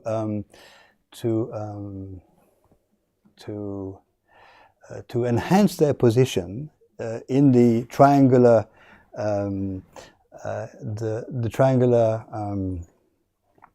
format that may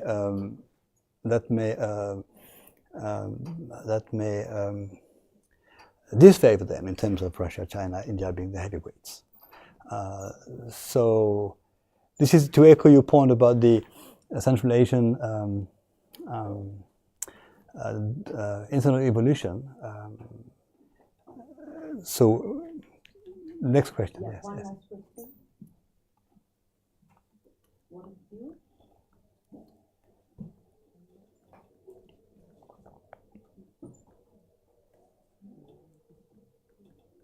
You don't have a question? Achha, he'll ask tomorrow is Monday. Because today is Friday, then you have a weekend, 2 days to rest and work on your assignment. So he'll ask you on Monday. Right. A long question is preparing. That's good, so good. Yes, please. question or comment from somebody? Yes, sir. Yeah, you may come forward maybe so that we all can hear you. He has a comment to make. Thank you. For me, what I understood from international relations is that only two countries having relations with each other or cooperation does not necessarily mean that they should have a good cooperation. What she was telling me that Central Asian states have different identities. In present times, there is an issue-specific cooperation, like what we in India have cooperation. Pakistan is Indus Water Treaty. Although they have fought wars, but still the Indus Water Treaty is working. We have issues with China, border issues with China, but still the trade relations are good. So what I feel like, the cooperation between states is issue specific. This is not like we should love wholly each other. That what I have, you should have. You should agree with me 100%. It's like somewhere we don't agree with each other, somewhere we agree. Where we agree, we cooperate. Where we don't, we don't. Yes, I think this is a brilliant synthesis of things. In fact, cooperation is always restricted to some sectors, and there is never total peace, total harmony, total understanding, total agreement on things. Yes, which is why it is perfectly compatible to build an economic organizational cooperation despite lingering serious tensions at the border or some other form. Yes, I fully agree with you. What I didn't have time to go into, but we can keep this for next week, is when we say Central Asia, we should take a little time to define what we mean. I've said to you already, and I will say again to you, I'm struck by the fact that the Central Asian region, even in the words and mouths and perceptions of my colleagues there, is 5 countries.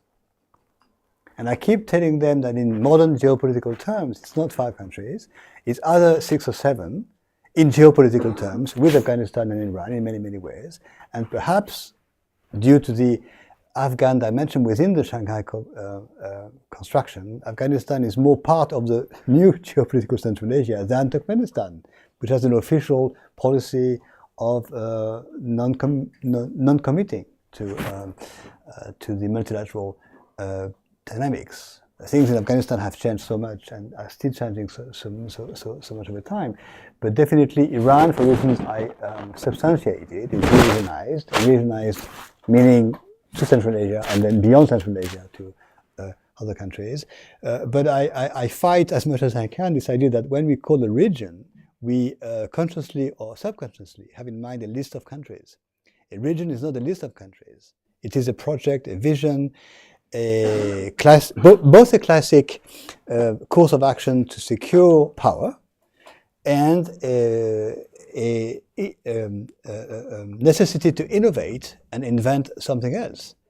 And the moment when this takes place is when the name of the region changes its meaning. The word Europe has meant many different things from Greek mythology all the way to the present time.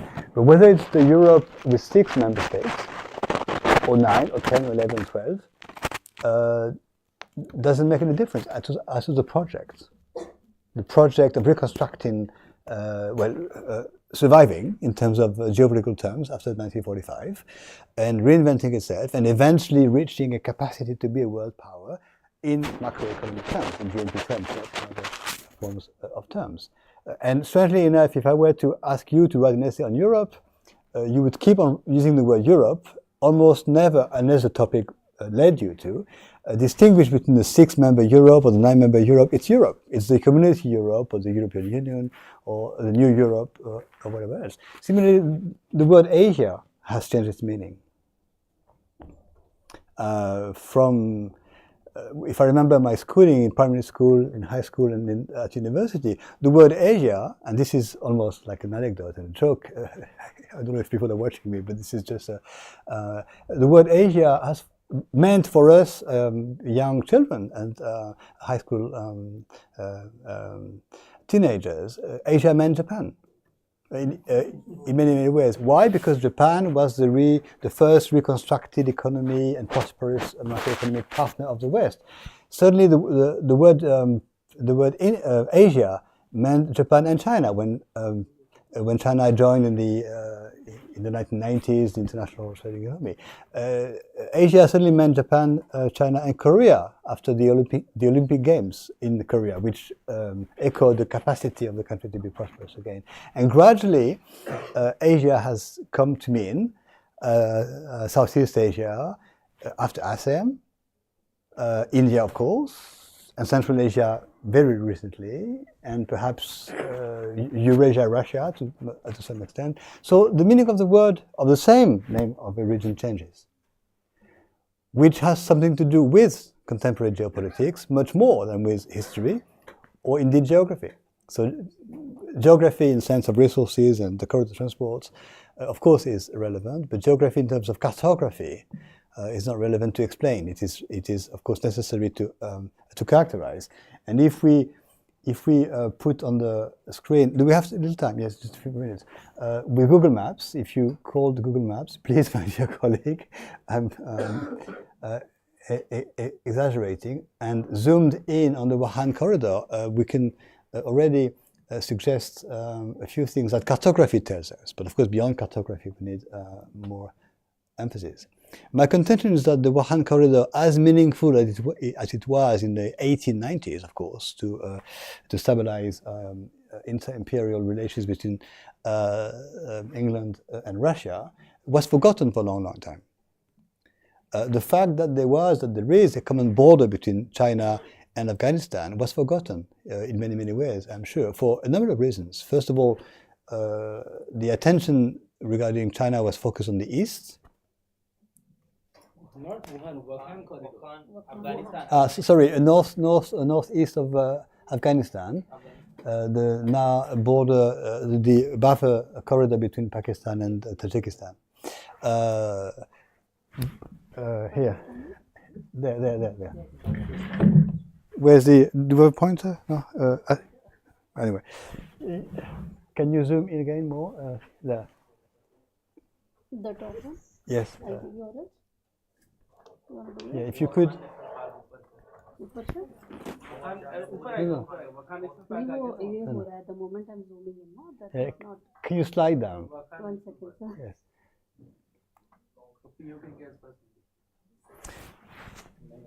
नहीं वो system में वो हो रहा है.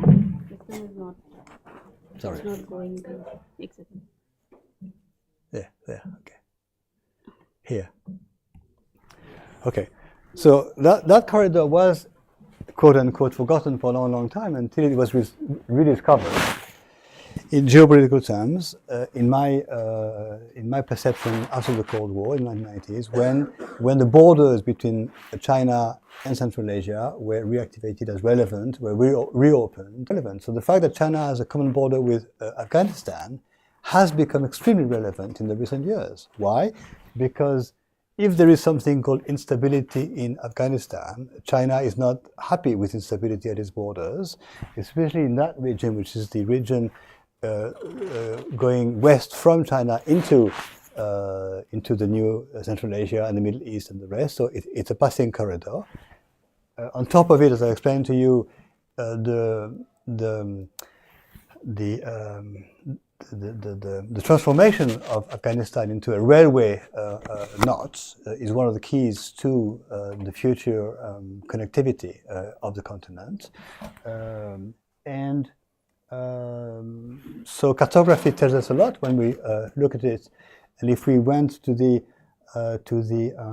Korean Peninsula situation, we'd see that from Seoul to China, there is not only a short distance, but there is a reconstructed railway link that was reconstructed and modernized almost 30 years ago, but never much used, going through Shiryunji district. But I come back to my first point. Geography, in the sense of cartography, is never the end of the story, because we have the more meaningful phenomenon of distant neighbors becoming partners, and so distances don't matter so much, especially in a context. Let me emphasize this, and then leave you for the weekend.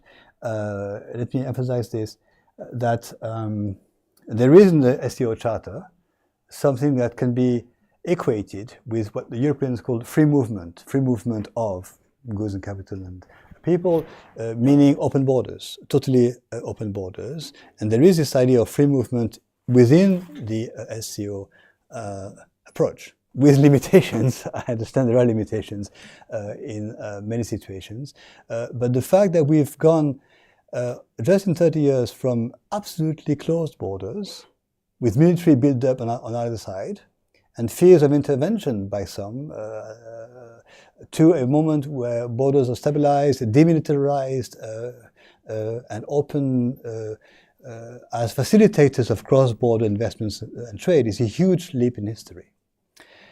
And when you read the Shanghai Five, the article on the success of the Shanghai Five, you will notice that the author reminds us that the key military or demilitarization agreements were signed before 2001. They were signed in the 5-year gap of the Shanghai Five. So to demilitarize, let me just emphasize this again, to demilitarize borders among those countries was a total invention or rupture from the past. Let us sometimes take facts for what they mean, and sometimes facts are very meaningful. Thank you. So we are done for today. Thank you so much, Professor. No, no. I'm so sorry. Thank you. I was not able to. No, no, no, no.